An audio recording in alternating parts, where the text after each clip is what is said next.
Greetings and welcome to our review of A Way Out, a narrative-driven action-adventure game built exclusively for two-player co-op that casts its players in the roles of Leo and Vincent, two convicts who meet in prison. Initially distrustful of one another, they quickly learn they have a common enemy outside of the prison walls and decide to team up to break out and go after their shared enemy. A Way Out is a unique game, which should come as no surprise to anyone who played Josef Fares' previous game, The Excellent Brothers: A Tale of Two Sons. This is a narrative-driven game built from the ground up for two players. There's no way to actually play the game solo. Instead, you'll need a co-op partner to experience the game, which takes place entirely in split screen, whether you're playing in the same room or online. This makes A Way Out an incredibly unique experience. Most narrative games that feature co-op feel more like you're playing a single-player game that just happens to have a separate mode that lets a friend tag along. Here, split screen is absolutely integral to what makes this an incredibly special game. A Way Out is, simply put, one of the best cooperative games I've ever played.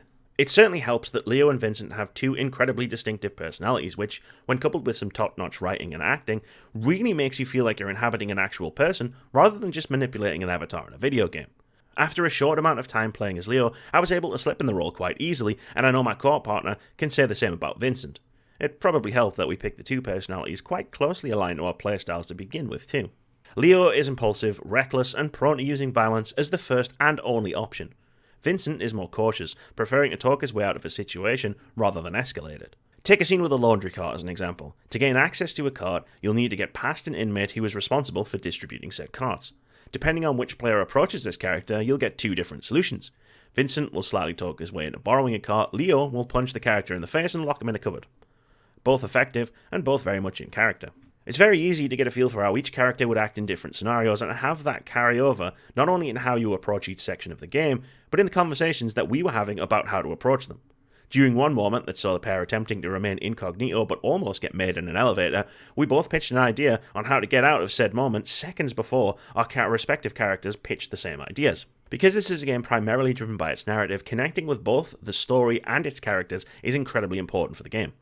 The combination of strong writing, great acting, and the unique co-op experience combine to elevate what could have been a fairly standard humdrum revenge story into something that's effortlessly compelling and something that my co-op partner and I happily played from start to finish in one sitting. That and the incredibly impactful ending, which had a profound effect on both of us. No spoilers though.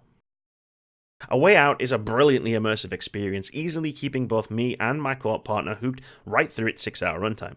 The performances were absolutely top-notch, both from the motion capture team and the voice actors themselves. While the narrative itself is a fairly standard revenge story, the actors behind both Leo and Vincent absolutely knock their performances out of the park. Their initial mistrust of one another and their growing friendship as the game moves forward is one of the best parts of an excellent game, powered by a fantastic script and two absolutely killer performances. There's so much thought and attention to detail put into every section of the game, which really shines through constantly.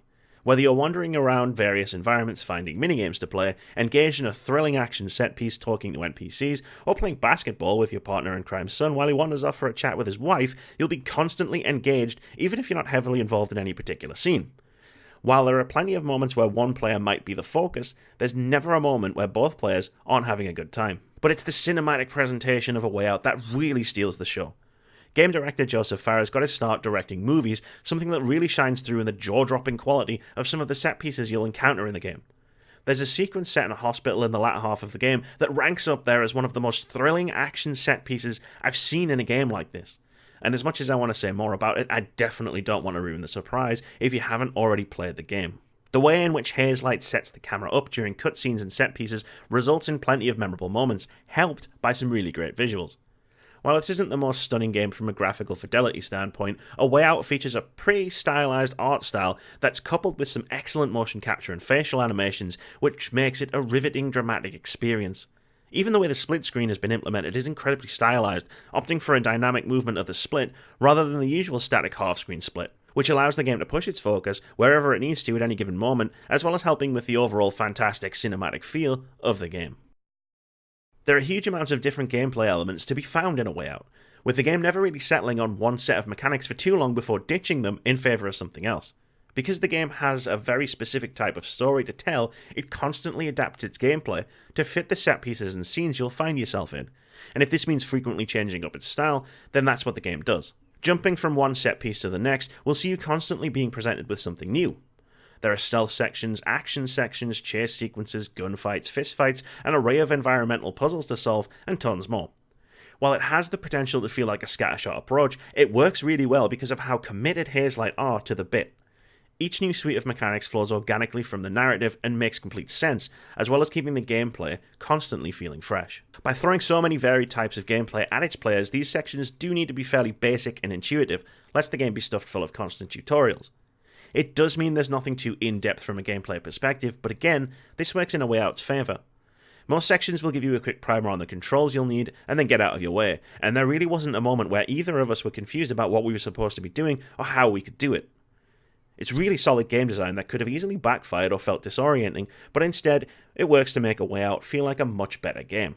These gameplay sections also routinely offer each player something different to do. For example, a mid-game car chase sees one player driving a pickup truck while another player sits in the back shooting. Other times one player will need to do something like distract a nurse while the other sneaks out of the prison infirmary to retrieve an item crucial to their escape attempt. Whenever you're working together, whether you're tackling differing objectives or not, both players will invariably have something to do. But nothing is set in stone. Either player can take on either role, and Leo and Vincent are two very distinct characters with different approaches to just about every task. You'll find moments like these throughout A Way Out. Sometimes you'll have to choose between a Leo plan or a Vincent plan. Sometimes you'll need to complete two different objectives in tandem. Other times you'll be separated and trying to complete different tasks, and other times still you'll be straight up working together. And this just scratches the surface of what the game offers.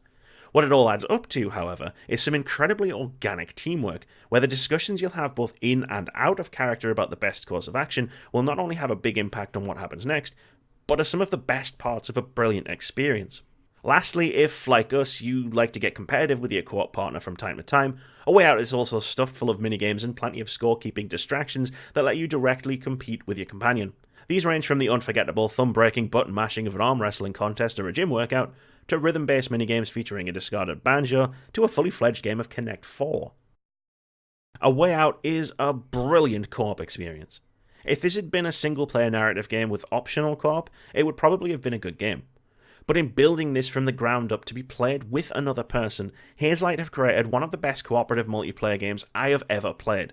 It's not just that the game has been designed so you can have another person with you at all times, it's the exceptional way that everything about the game, from the narrative to the visuals, gameplay, and character development, simply wouldn't work nearly as well otherwise, making this one of the more memorable games I've experienced in recent years. Thanks very much for watching this video, guys. If you enjoyed it, please consider leaving us a like, comment, or even subscribing to the channel. And as always, keep it here at my Xbox and me for more reviews, commentary, let's plays, and a weekly podcast. Have a great day, guys.